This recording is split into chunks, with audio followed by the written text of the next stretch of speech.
First, we've got a really good question from Mahfouz, whose Twitter handle is cmahfouz. Mahfouz would like to know, what are the key ingredients to create an effective video that makes others share and take action?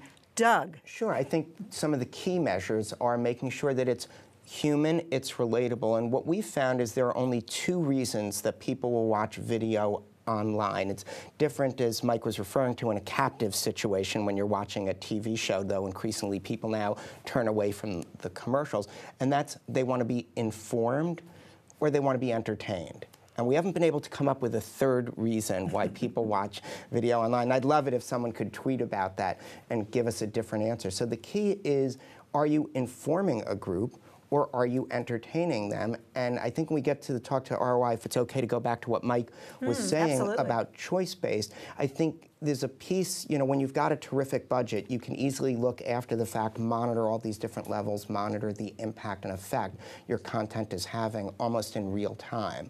But if you're trying to make it on a lower budget, I think what you really have to look at is from the start of your initiative, focus on what we call PR-ing. And the PR side of it is the content has to be good enough that in the past journalists would have wanted to put it on air or reach their different audiences with it. And of course the marketing half of that is that you're achieving a business goal. But to do that, we have a number of pieces to it that are pretty straightforward and will really be enlightening in starting a campaign.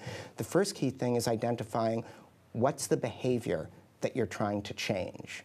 Identify it. What are you trying to get people to do differently? I love that. That means you've really got to tell a good story. Yeah, well, second then is, who are these people? Right. And then where do they consume content? Because we had a client called, they wanted to reach tween-age boys and they wanted to do a campaign that was going to get on local news on television.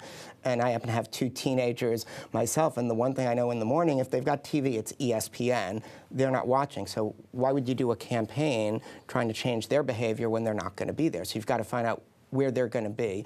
Then the next piece is, what's the content that's going to motivate them to change their behavior? And can you create that? And then you create it in real time frequently. Yeah, well, and then put it together, and then what you've got is an audience you're trying to reach, a behavior you're trying to change, content will be effective, and content you can put in front of these people. And then the whole process in our opt-in culture almost becomes self-selecting as a key for ROI success.